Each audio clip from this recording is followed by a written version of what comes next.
کبھی یہ ماحول، کبھی وہ ماحول، کبھی یہ واتاورن، کبھی وہ، یہ کیٹاگری آ سکتی ہے، لیکن ان تمام آزمائشوں میں، ان تمام مصیبتوں میں خوشی خوشی ہمارے جو اس کو برداشت کر لیں، جھیل لیں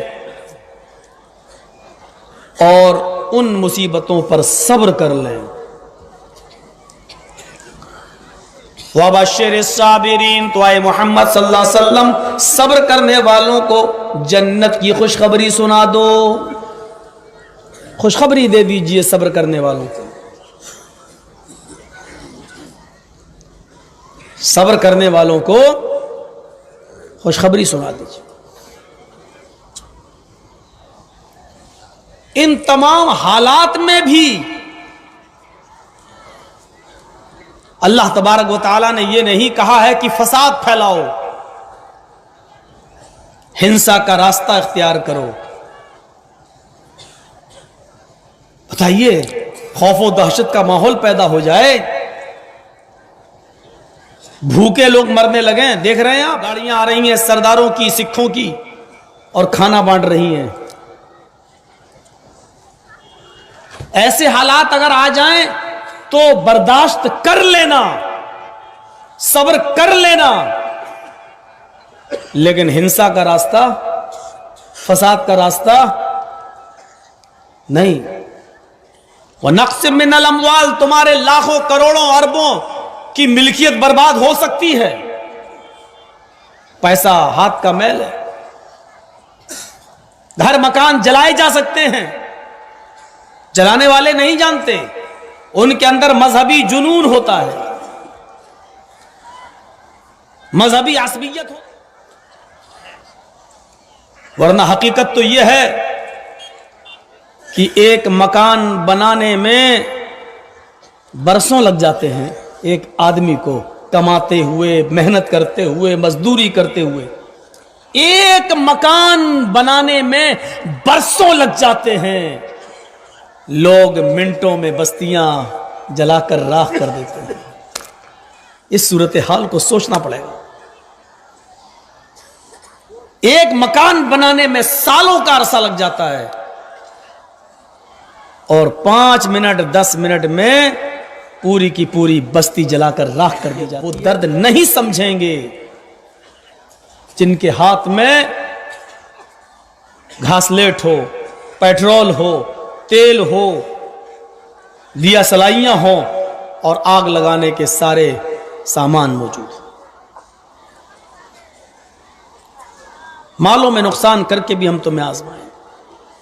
وَالْأَنفُسِ، تمہاری جانیں لے کر بھی، یہ جانیں ہی تو ہیں، بلا کسی تفریق کے میں بول رہا ہوں، کسی کا نام نہیں لے رہا ہوں.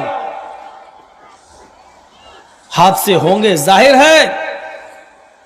کسی بستی میں آگ لگے گی تو ظاہر ہے کہ وہاں ہمارا ہی مکان تھوڑی ہے، آپ کے بھی مکان ہیں. یہ الگ بات ہے اگر ہمارے 10 جلیں گے تو 2-4 آپ کے بھی جلیں گے.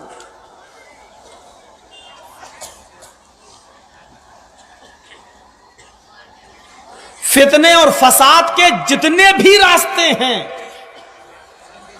اسلام نے ان تمام راستوں کو بند کر دیا ہے، کیونکہ اسلام دین فطرت ہے.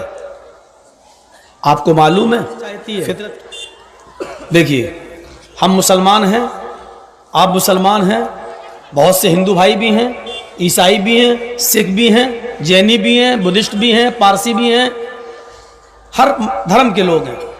لیکن کیا کوئی یہ چاہتا ہے کہ اسے مارا جائے؟ فطرت کا تقاضا کیا ہے؟ نیچرل بات کیا ہے؟ ہم مسلمان ہیں، ہم نہیں چاہتے کہ کوئی ہمیں مارے. ہندو بھی یہ نہیں چاہتا کہ کوئی اسے مارے، سکھ بھی نہیں چاہتا کہ کوئی اسے مارے. یعنی جان کی حفاظت ہو میری، یہ سب چاہتے ہیں. اسی لیے قرآن کریم نے جان کی حفاظت کو اتنا بڑا اور اونچا مقام عطا فرمایا ہے کہ اس نے بلا کسی دھرم کے اور بنا کسی مذہب کے